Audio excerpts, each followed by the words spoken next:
Hi there, and welcome to another build video with the black gloves. And today we're going to make OMX-27, which is version 3 and somewhat new, revision, new hardware.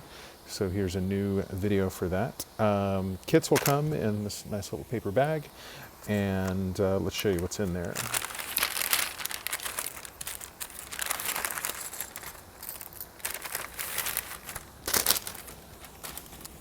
So we've got switches, we've got keycaps, we've got some pots, we've got some knobs and some screws and things. Knobs and screws we can put aside, actually all of this we can put aside for the meantime, and we'll look at what's in the package here. So little bubble wrap around the board stack up. Inside here we're going to have a sticker and a card with some QR codes that will get you to the build guide and everything else. You probably have already found this, but there's links to the firmware, GitHub, and Instagram and YouTube things. Oh, you know what? Looks like I might have made that card wrong, but yeah, fun. Okay, so looking at what you're going to find inside, this is the MX kit for the Cherry MX switches, and it's got a slight difference from the Choc kit, and if you're confused about what I mean by that, you should already know if you've already purchased one. But the PCB comes with a dual footprint that allows you to use either Cherry MX or Kale Choc switches. So you can either use these big chunky guys or you can use these low profile guys, and I'll kind of show you how each of those work here. With the board stack up, we've got a couple of these little foam spacers in here. Trying to get that so you can see it. We'll look at that in a little bit more detail. We've got a key plate, which is going to hold the keys in place for the MX board. We've got a little protector guy here that's going to be useful for covering up the USB. We'll set that aside and move some of this stuff out of the way. So let's get this out of the way. Underneath all this, we've got a base plate, the PCB itself, and like I said, the spacers and the key plate. So a couple of things to make note of. If you've got the Choc kit, this is going to be the same, and instead of 2 spacers and a key plate, you're going to have 1 spacer and a slightly different key plate. The main difference between these is the hole size in the key plate is a little bit bigger. Let's see if I can get that to where it makes sense. So if you see these side by side, maybe this way, the Choc key plate's a little bit bigger because this goes around the switches, whereas the MX key plate, the switches will snap into the key plate instead. So let's take that aside for a second. For assembly, we're going to put the base plate somewhere else just to get that out of the way, and then we can kind of look at what we need to do here. Let me set these things over here for a second. So on the PCB itself, we've got the display is already pre-soldered. We've got, in the new version, a RP2040 that's already soldered on the board. Jacks are soldered over here, so the only thing we need to worry about is the the knobs, so the potentiometers and the encoder and the key switches are the only things that need to be soldered. A couple other things just to tour you around here a little bit. We've got USB-C, we've got a power switch over here, we've got a battery terminal right here. Get into a little bit more detail about that maybe later, but there is a battery operated possibility here with a lithium-ion battery. That can be done with this JST connector here, which is JST-SH, which is a smaller 1mm connector, or you could actually solder the wires directly to the board with this connections down here. That can be done from the bottom of the board or from the top. So that is that. For assembly, we might sort of speed run this, but I'm going to try to show you both versions of this. At least it's the process to get it going here. I suggest starting with the knobs and doing the pots and encoders first, and set that black knob aside, so that you can test some things before kind of getting everything together. For the pots and the encoder, it's pretty helpful to bend the little lugs ever so slightly, just kind of squeeze them with your fingers just a tiny bit, and give those just a little bit of a bend on each one to help those fit into the spacing on the board a little bit better. It's hard to see with the black on black here. I apologize for that. But usually I'll just kind of do those really quickly just to give them a nudge. We're going to slot everything in and then look at it and go from there. So the pots will just snap into place. We've got 5 of them. And if they don't quite work, you might need to rebend those lugs ever so slightly.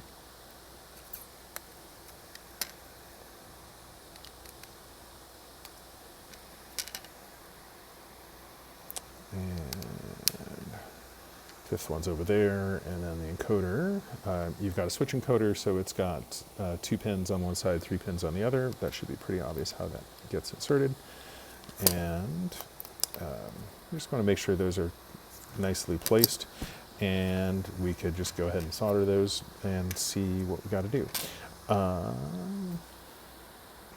right, my technique for soldering the pots in is you want to tack 1 pin down, maybe the middle one, on each of these, and just make sure everything is nice and flat before you sort of commit to soldering everything in. So I'm going to go through, actually I like to do this way. Could be helpful, actually before I grab that, to prop up one side of the board to make it flat. I've got these press fit inserts here that's about the right size to kind of get it flat, so that's kind of helpful. And let's tack these guys down. For this first pass of tacking, I just use the smallest amount of solder, maybe on that middle pin, and enough just so there's something holding it in place. And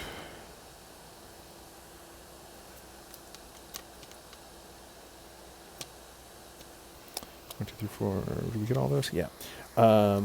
Then what I would normally do here is you can, with like your thumb on one hand here, press on this side while heating up that solder pad you just did, just to make sure that is nice and flat and it isn't sort of popped out like this guy is a little bit angled or something like that. So if I heat that up and sort of snap it into place, hopefully that is going to be nice and flat. You can inspect it here to see if the lugs on the top side are flush against the PCB as well.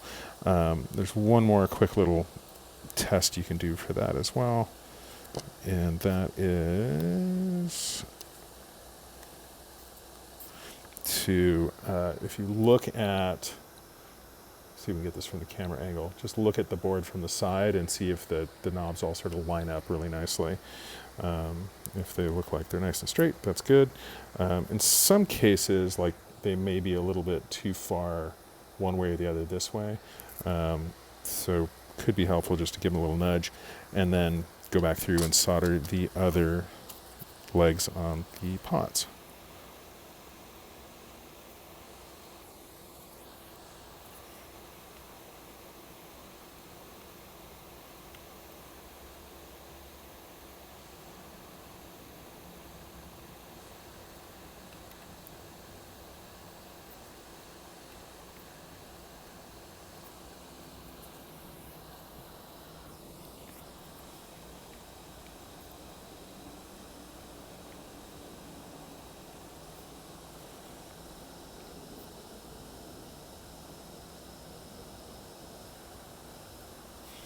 Did all the pots there. The encoder, which is this one sort of one off to the side here, remember that there are 2 pins up here at the top of the board.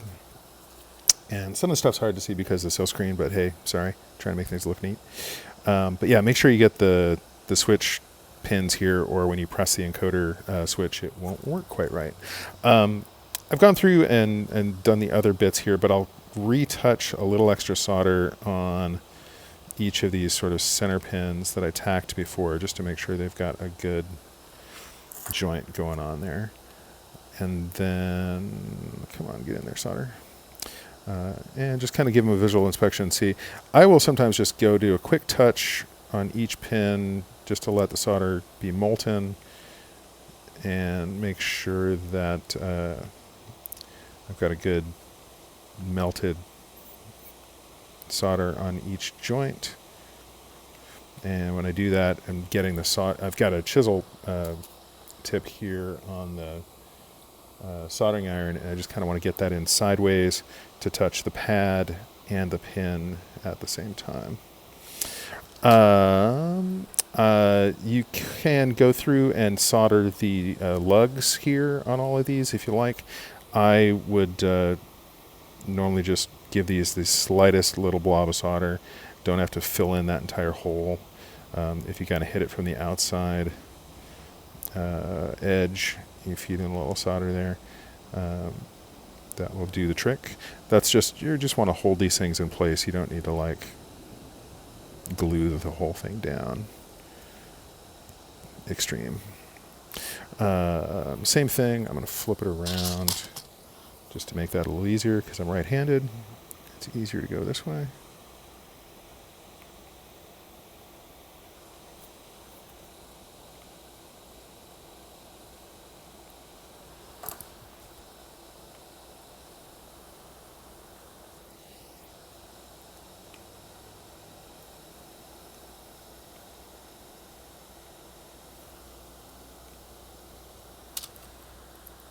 All right, that's good enough.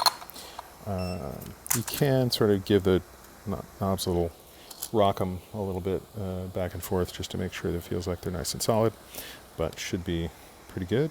Yep. Okay, so pots are on. 1 second. Okay, we've got the pots on. We can, I've grabbed a little battery just to plug things in and see what's going on. So I'm going to plug this in and things should power up. We've got the OLED turns on, LEDs do the little startup guy, and we see the version number, and then we're going to see some information here on the screen. Testing things really quickly when you start up in the MIDI mode, press and hold, or press the encoder button, and it's going to light up one of the things there on screen. If you leave that not highlighted and just turn a couple of things to get to the next page, you're going to see PCC, P-val on screen, and these are the CC number and the value sent from the pot. So for each pot, you're going to get this little blue light sending MIDI over here, and this one is 7, this one's 24, this one's 23, this one's 22, and this one's 21. So you can turn each of those, make sure they're getting a value there, the blue light is flashing, and everything is good. If for some reason this blue light is flashing when you're doing nothing, you might want to check your solder points, because that could mean the center pin is floating a little bit or isn't well connected, or that the voltages are any of the pins could be causing that problem if it's not well connected. So go through and just resolder if you're getting some funky values there for that. That's really the quickest test you got to do. You can double check that the encoder is working just by kind of spinning it back and forth. If you press it, you should get that little highlight. So that's your quick sort of test to start with. Another quick thing here, I'll hit this again later, but you'll notice over here on the PCB there are two tactile buttons. There's a boot select here and a reset button here. So boot select on the left, reset on the right. Those will become important when you want to flash firmware. If we hit reset, it just restarts everything, and you're going to get that boot sequence again. If you press and hold those together and hold down and release boot second, it's going to put it into bootloader mode. You're going to see the blue LED over here again, just faintly. That means you're in bootloader mode. If you hit reset again, it's just going to reset one more time. The bootloader mode is what you're going to use to load firmware. We can go into that probably in another video. Power switch is the last little thing to sort of hit on here. So there's a power switch right here on the right edge. Switch that off. and that's mostly useful for when you're using a battery, internal battery with the LiPo. Okay, let's look at switches and getting those loaded up. Gonna get my 2 spacers for the MX kit and sort of set those in place, and those should fit directly in. It should be obvious where they kind of come together. This corner, you're going to want to make sure that they're not twisted, because this tiny little bit is a little flexible, and when you get the key plate in there, you just want to make sure those are well positioned. These might have a little bend to them or a little flex. It's a foam material, so it's going to compress a little bit when we put it all together. So key plate and switches. So the idea here is these switches, the MX switches, are going to load into this key plate, and then we're going to snap the whole thing, or actually screw the whole thing together, and then solder all the switches at one time. So I'm going to set the board a little farther up here. For all of these, you want to notice the orientation of the switch. There is a cutout bit and a hole on the bottom, maybe hard to see there, for the LED. So this cutout sort of notched part of the switch goes towards the top.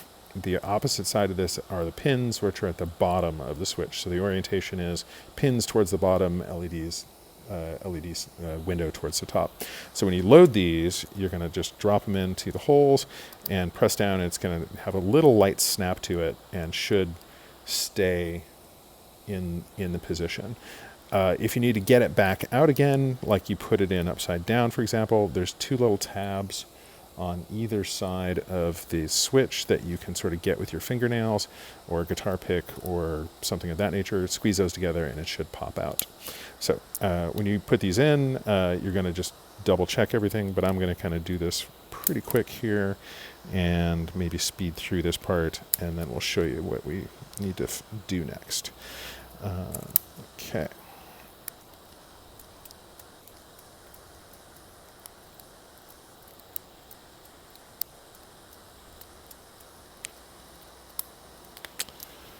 Okay, we've got all the switches snapped into place. It can be helpful just to go through, again, sort of with your thumb on one side and your fingertips on the other side. Just make sure each one is sort of pressed and snapped into position. You can sort of grab it on one side, give it a good press from the other side, or kind of hold it by the edges like this while pressing them down. Look at each one. Look at it from the side, see if everything looks kind of like it's in position properly, so that's great. The next thing is just give it a visual inspection. Make sure the LED windows are at the top for each switch. In this case, this looks pretty good. Double check that by looking at the bottom and make sure all of the pins are on the bottom half. This is also a good time to inspect each pin to see if some are bent, and sure enough, there's a bent one right here. And I'm going to use my tweezers just to get that kind of nice and straight. And that can just, it's a real gentle, just bend it a little bit. Sometimes they get bent in the bag, but or when you insert them into the board here, sometimes they'll get caught and bend a little bit, but that looks pretty good to me. So now we're going to bring the main board over. So again, with the Cherry MX switches, you're going to have these 2 spacer layers. Make sure those are in there, because you won't be able to do anything to change that once you've soldered the switches in. So we're going to drop so again, we've got the PCB on the bottom, we've got the 2 spacer layers in place, and then we're going to drop in the switches on top of that. And if we squeeze this, now we should have a nice sort of tight sandwich of the foam layers and the key plate and the main PCB. Looking over here at the corner again, like I said, I might just kind of look at that to make sure those little foam bits aren't sticking out funny, like one of them's kind of, pushed out like this or something. Let's see, can I make that work on screen? So if those are kind of sticking out, just look at it like that. Then you're going to also double check that your pins are coming through each of the holes on the bottom of the PCB. So that's just like another quick visual inspection, but it's probably better to do that one after we've done a little securing here. So right now that's sort of just loosely put together. A good trick here is to take some of the assembly screws, like maybe 3 of them, and sandwich the board together with those to keep it nice and snug. Seems like my screwdriver is missing here. Where's screwdriver? All right. So I'm just going to put one of the screws, doesn't matter which ones you use, there's some long ones and some short ones, we'll talk about that in a minute. Put one of the nuts on the bottom and just kind of get that finger tight for the moment, and we'll kind of make another pass here in a second. Like I said, any of these holes in the middle are good for this. Let's get this side.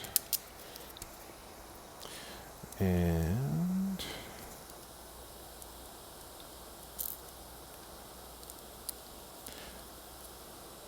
I'm holding the screw with one finger on the other side here. So now once you got the nut on there, you might use a finger on one side to kind of hold it in place and a screwdriver on the other.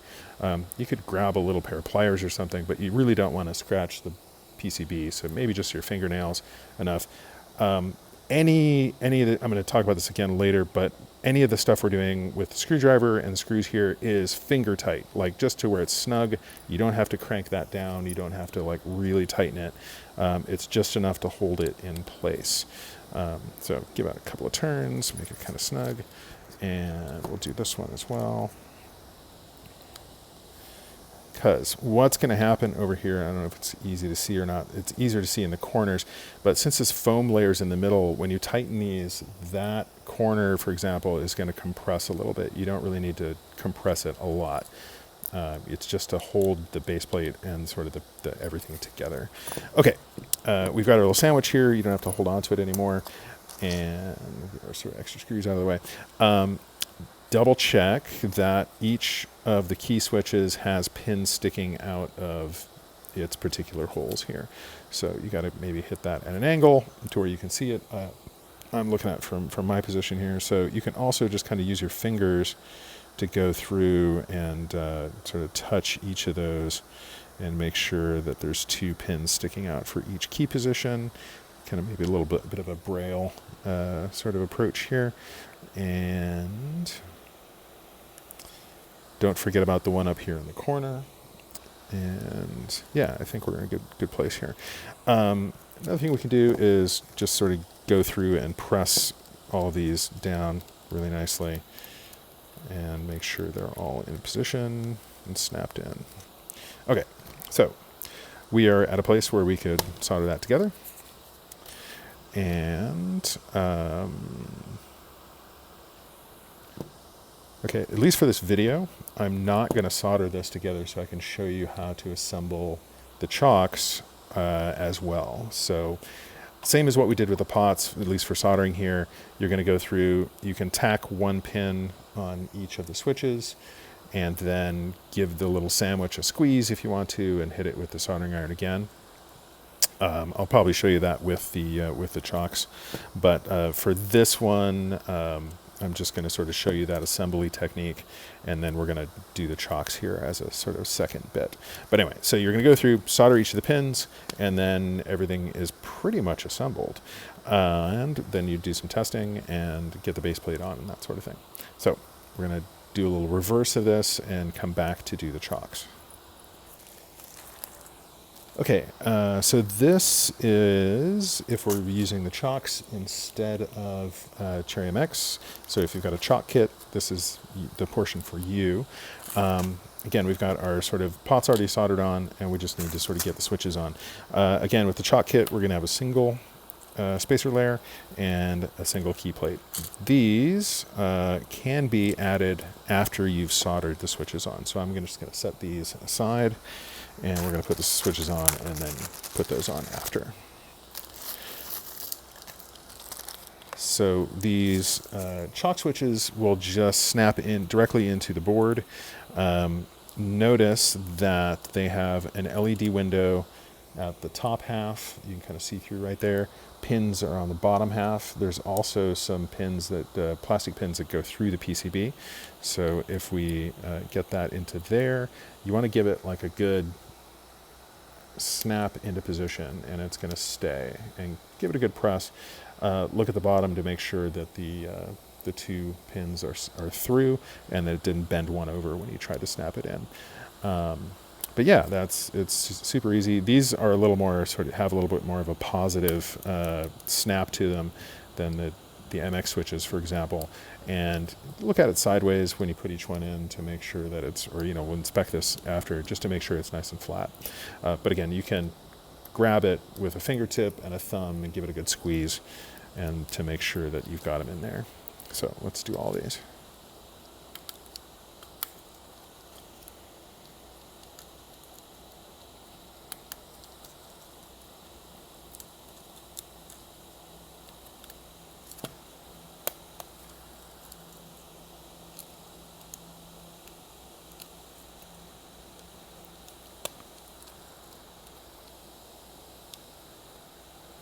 Be warned, if you get one and it's not all the way in and it's kind of sticking up funny, you may have to kind of pull it out and reposition it a little more straight down.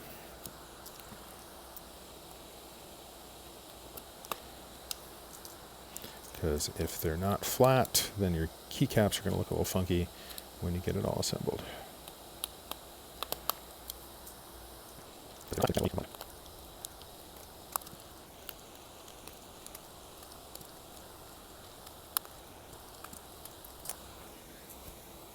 Okay, I've got them all snapped in. I'm going to give them another quick little run of sort of pressing from both sides to make sure they're flat and sort of snapped in properly.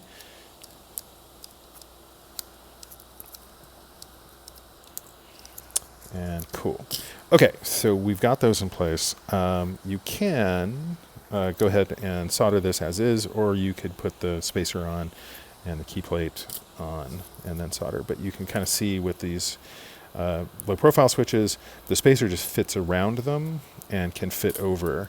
And the keycaps are going to kind of fill up those spaces around it. So not important to keep that right now, but we can go ahead and solder without the key plate and the spacer. So same thing we did before, and we sort of looked at this. Inspect from the back one more time, just to make sure that your pins are sticking out at each of these. Again, could be a little braille test just with your fingertip. Make sure that each of those has 2 pins sticking out. Sometimes those pins do get bent when you stick the switches in. And yeah, everything's good. So I'm going to go ahead and solder these in.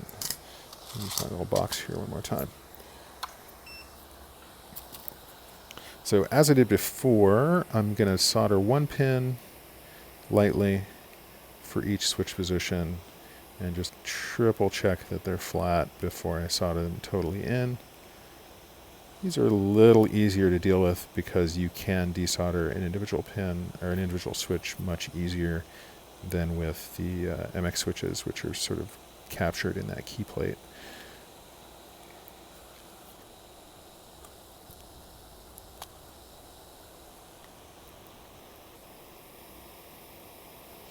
Okay, got those guys tacked in.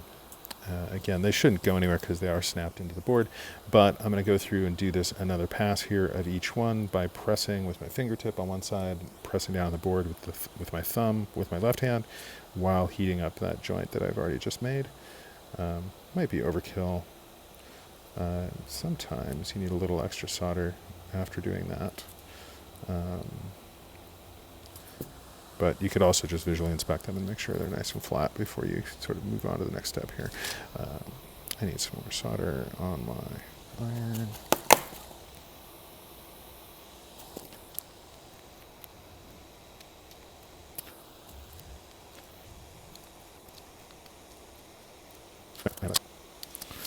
All right. I have sort of tacked those all. I feel like they're doing pretty good. One little tip for doing these key switches, when you get your iron in there, again, you want to get it sort of in at an angle so you get the pad and the pin at the same time. Don't leave your iron hanging out there for more than 3 seconds. Like if your iron's at like 360, 380, 400 degrees Celsius, you don't want to get that thing too hot and melt the internals of the switch from getting that thing just crazy hot. Also, you don't want to damage the board. So my technique here is feed some solder on, give it a second, make sure it flows. That one didn't flow on the first try, but it did on the second. And you can hit it a second time just to see if the solder flows. Harder probably to tell here without having a close-up magnified view here, but hopefully this is making sense just by the overhead view here. So my other little technique is leave the iron on the joint for about 2 seconds after you've sort of gotten the solder to flow, and give it a second to continue being molten, I guess. And then just give it a 2 count. I go 1, 2, feed the solder, 1, 2.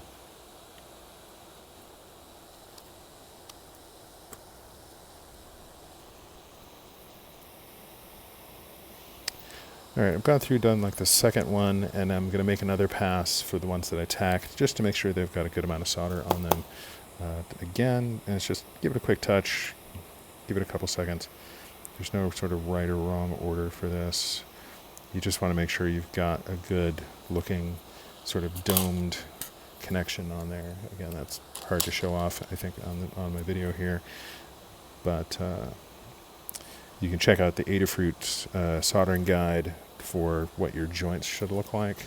And that's super helpful if you're not quite sure what that should look like up close. And when I'm doing these sorts of things, I'll usually kind of hit each joint maybe 3 times altogether.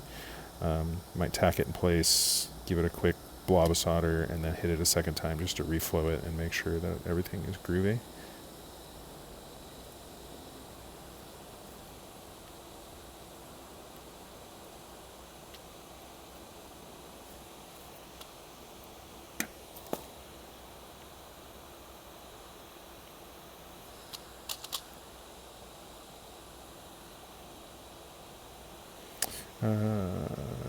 Something that's kind of hard to show here, but I've got a little blob of solder that's just sort of like beat it up on the board. If you see one of those, just kind of tap it with your iron just to scoop it out of the way, and make sure those don't cause a short somewhere between switches, for example. And you probably want to do a cleanup pass here at some point. So now I've gone through this, I want to get just like a little bit of solder clean. And I'm just going to like touch each of these really quickly. See if they need a little extra solder.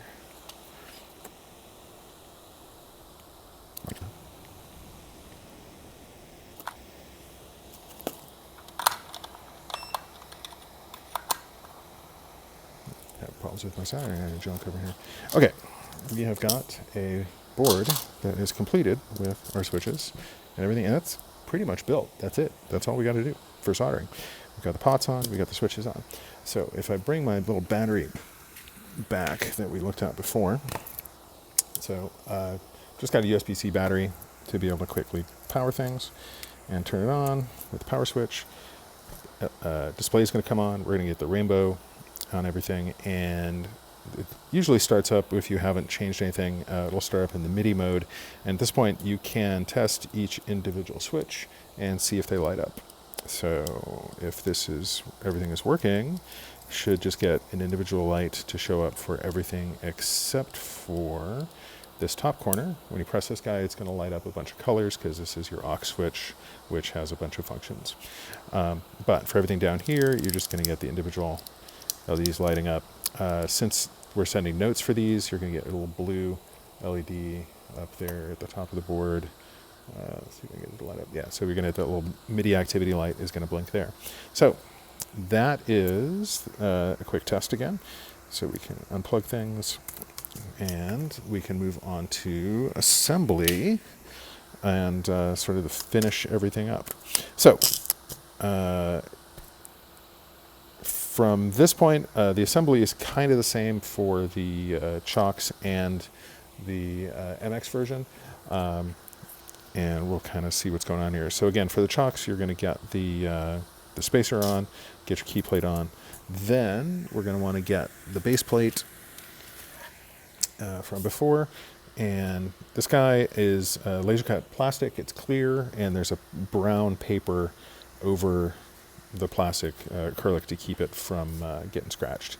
To get this paper off, a couple of techniques. If there's a little bit sticking out on the edges, you can sometimes grab that and it'll lift it up. Or you might use some pointy tweezers, or an X-Acto knife to get under the edge on one side here, or a fingernail. Sometimes works well for that. And of course, I'm not having good luck so far here. So yeah, just get it kind of started. You may need to do some extra tricks here, but best thing you can do is, if you try to get a big piece of it without it tearing, just be kind of ginger to tear that, to pull this off, and get as much of it as you can in one go, versus if you tear it a little bit and it starts to rip, sometimes it makes it much harder to get the little bits off. If you've got a big chunk like this, it seems to make it easier to remove all at one time. Even with all the holes in it, sometimes will cause those bits to tear off a little bit. So just want to remove it on that side, and that came off all at once, which is great. On the other side, let's see what happens here. This one's got a little more lasering to it, so sometimes it gets stuck. But again, if you start at a corner, make sure you got the whole piece together. Sort of like pulling tape off of a packing tape off of a reel or something. You can see how those little bits get a little stuck in one place. Or there we go. We'll leave that as an example of what to do here next. If you get stuck like that, sometimes just going a different direction and pulling from another side can sort of work around that. But in this case, I want to leave a little bit of this on here. So we've got a little bit of paper left. There's a little corner there, so you can grab it with a fingertip. The other thing you do is, if you roll your finger or thumb along this, you can get it to sort of pick up the edge and either grab it with a fingernail or just continue rolling it until that little chunk will sort of just slide right off. Okay, so we've got our acrylic base plate. Then we've got a little bit in the corner there we want to fix. So this orients the same direction as the main board, so you can see the cutout there. There's some little cutouts, little beveled bits in the bottom part, so you know the bottom has these little cutouts in the corners for the screws and the nuts. Then that's on the bottom side. The PCB is just going to fit right into that, and hopefully everything should be nice and flush when you sort of push it together. If it feels like something is binding, double check around your soldering that you don't have just giant solder blobs that are making it so this doesn't fit flush. If that's the case, you might need to clean up your solder joints a little bit. For the most part, it should fit kind of nicely. So let's get...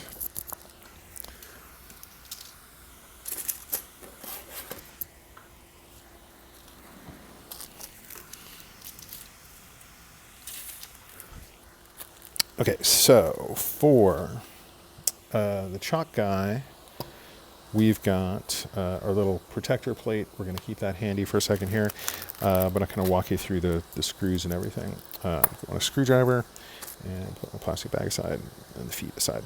So we've got some different screws for different positions here. Hopefully it's easy to see. These are some flat-headed 8mm screws, or 8mm long. There's more of those, and then there's 3 regular pan heads that are longer. These are 10mm, and a bunch of nuts. So things you want to remember are these pan heads. The long ones are going to go for the protector side over here, these 3 positions, and these other guys are going to go in these other positions. First one, probably the best, easiest way to do this is to just load up the center one, and I like to load that screw in from this side, hold it with your fingertip, flip over the board, and you're going to get a nut into the little captive nut space on the bottom here. You might need to twist it with your fingertip and get it sort of to sit in position. Now, something that might have happened here is there could be some extra junk in the little captive nut space here, and you might need to just give this a little bit of a tweezer or use your tweezers or a screwdriver or something like that to make sure that captive nut fits into this space well. Sometimes there's just an artifact of the laser cutting. It doesn't quite fit in there. I'm not doing this maybe the best way here, but if you kind of can pinch the nut and screw on one side, I can hold it from one side with my thumb, and then from this side, I can kind of screw it together. Now, of course, it's not going together. So this is maybe a good example of a problem that may come up during assembly. So if you run into this problem where the nut is not capturing to the screwdriver, the way the stack works here, I just got it to go, but the way the stack works here, this screw is going to barely bite into the nut that's on the bottom because of this sort of captive nut thing. The spacing would really be best for a 9mm long screw, but those don't exist. So we're just kind of doing what we can. If we had a 10mm, it would stick out too far. So we're using an 8 instead. What I've done, especially for this middle one, is this one I've kind of pressed down everything together while pressing with my finger against the nut, with my finger on this side, and then pressing a little bit on this side so that you can get it to sort of bite in. What I was describing earlier, you can look at the way the captive nut sits in the space here. If it is the case where this is really tight, you may need to go in and just clean out a little of this extra leftover plastic gunk from these captive nut spaces and give it a little extra kind of cleanup. I've tried to do them as best I can, but it's just sort of an artifact of cutting those with the laser as I did. So it may be helpful just to go around with like a screwdriver or some pointy tweezers and just sort of clean up, kind of notch out some of that extra plastic. Anyway, I've got the middle one in there, so now the base plate is kind of stuck on. That center foam layer will compress a little bit, so you can give it an extra squeeze to get everything to kind of sit down. So did the center one. I want to do this left side, and then we're going to do the right side, and then do the corners. So same thing we did before with the center. Kind of load this guy up, get the captive nut in there, hold it with one finger on the other side, and again, this screw is really going to turn not even a full turn. It's just going to be enough to where it bites in. You don't have to tighten that really tight, just enough to where it feels solid. If you keep cranking on that, I don't know if it's real obvious here, but you can start to see this foam compress a little bit, but it doesn't need to be super tight. Actually, while we're on this side, let's go ahead and do the corners, and I can show you how those may compress a little extra. I just noticed I'm getting like a little piece of foam came out of there that was stuck still in the foam section. That's totally fine. Just make sure that you clear that when you put the nut on, and kind of just winging it here and not paying attention to what the video looks like. So apologies if I'm all over the place. Okay, let's see if we can get this to be obvious on camera. So if you look at what I'm doing here, if I kind of loosen this, right now that's not barely connected, and if I crank on that, you can start to see the PCB bend and the foam compresses. You want to get it to where it just before it bends, and don't want to get that sort of PCB to be too bendy, I guess. You can if you want, do what you want, it's your kit, but it'll look a little nicer, I think, if it's just barely in there. Sometimes the captive nut just needs to get rotated a little bit.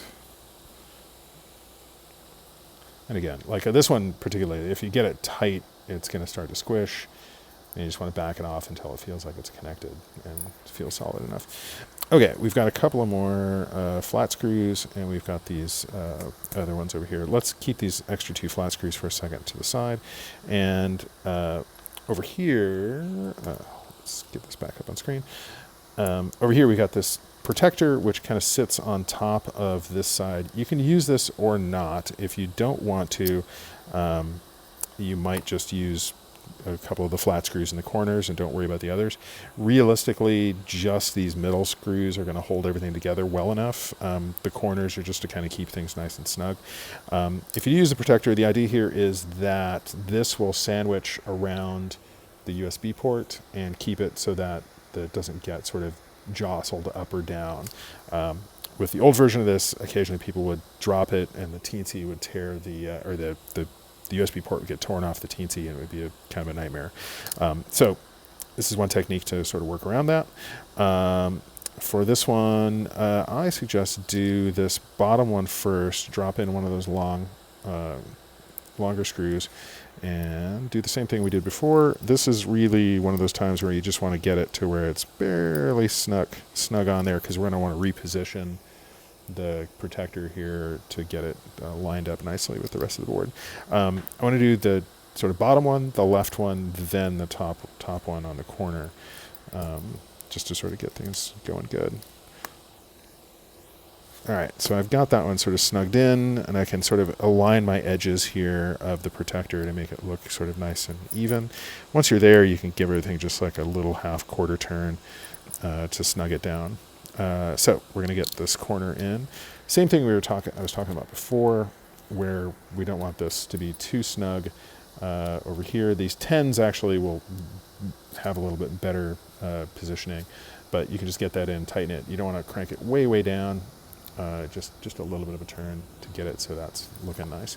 Okay, these last two are going to be on the just on the other side of the encoder, and then the bottom corner here.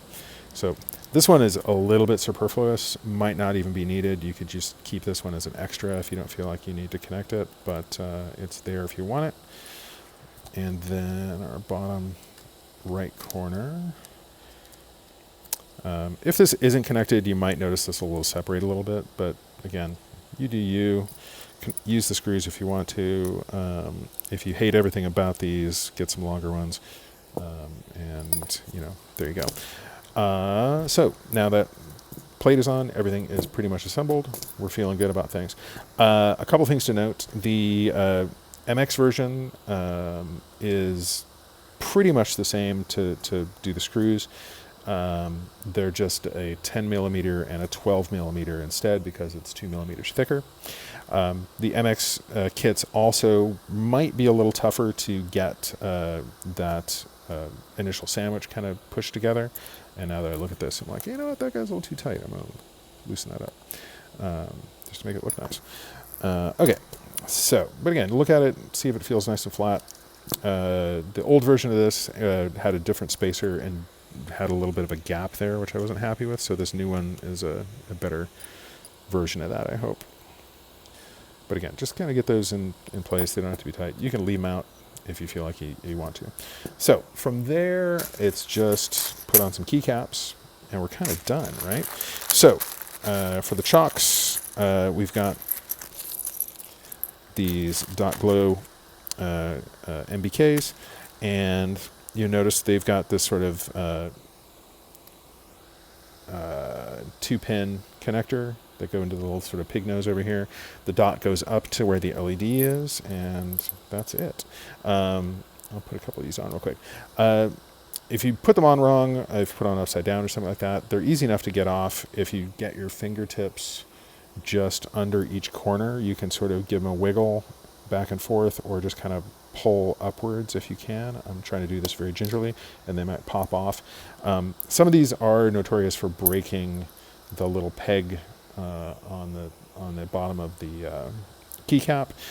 If that was to happen, get in touch and we can try to get you a replacement keycap if necessary. But if you're pretty careful with those, they're not too hard. I don't have some guitar picks here, but guitar picks are great for this. Some flattened tweezer things are also good if you kind of get them up under each corner and sort of pry at the same time. They'll pop up. There's also a little metal keycap remover tools that you can get from keyboard stores. So those are kind of tricks you might want to use. So let's just make things all finished up here, and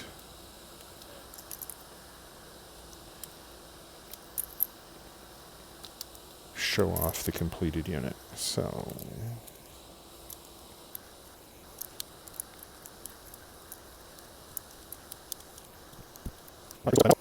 right, everything is cool. So last little thing, if you want to, there's little rubber feet that you can stick on the bottom. Those typically, I would say, just inside where the screws or where the nuts are. 2 here, 2 in the middle. That usually works pretty good. Basically, you just want to make sure that it's nice and flat, so when you press it, everything's not bending in half. But aside from that, let's just show off the LEDs as they boot up, and that's kind of all we got to do. So, switches on, we've got a display, we've got a little rainbow, boom, that's it. Or we could put some knobs on, I guess, but you can figure that out. Nah, we'll talk about knobs here, might as well. Last little thing, this encoder knob, just make sure the D shaft is lined up to these little flat bits on the inside. Sometimes you can put it on back or sideways and it'll fit on there, but might not look right. So you've got that. And then for the these little micro knobs, I like to start with turn all of the pots all the way anti-clockwise, and then once they're there, you can sort of line up the white dot to this bottom left corner of the pot body, and that's, you can also sort of line it up to where there's a little marker on the top of the pot. But that's usually this sort of bottom corner. There's a little dot down there. So if we sort of get those in place, I haven't pressed these on yet. I'm just setting them in place to start with to make sure they sort of look nice. Then you could go, kind of whacking the camera there. You could go through, give these just like a light press once you're sort of happy with where that dot is. And you can sort of redo this a couple of times. But you may need to sort of pick it up and move it a little bit. And then, make sure that that position comes back to that sort of 270 position, I think it is. At this point, you could give them a little harder press if you want, but I like to just give them the lightest amount so that they're stuck in place, but not jammed all the way down. So if you look at it, there's like a little bit of black kind of on the bottom of these, and they're only really sort of taking up half of the length of the pot. If you want a lower profile solution here, you can press them all the way down, but these are really, really hard to get off once you've pressed them in. So if you want to change the knob color, I would say leave them sort of loosely attached rather than really jamming them down. Or you could just go without, and it's a little more low profile. You can kind of see the difference between the pot heights there with and without the knobs. There is a shorty version of this pot. If you're super interested in that, before you do your build, I can send you a part number for a shorter version of this. But I feel like this is a good height off of the keycaps. So if we get these guys back in position, give it a little press. I like to just press them enough to where they don't fall off, and then I'm happy with that. And then if I want to change them, I can change out the colors, and everything's great. So right there, they're also about the same height as the encoder, so it feels like a good height. So there we go. That's the build. Appreciate everybody who's purchased a unit, and we'll have some more coming up in a month or two. Thanks so much. Have a great day.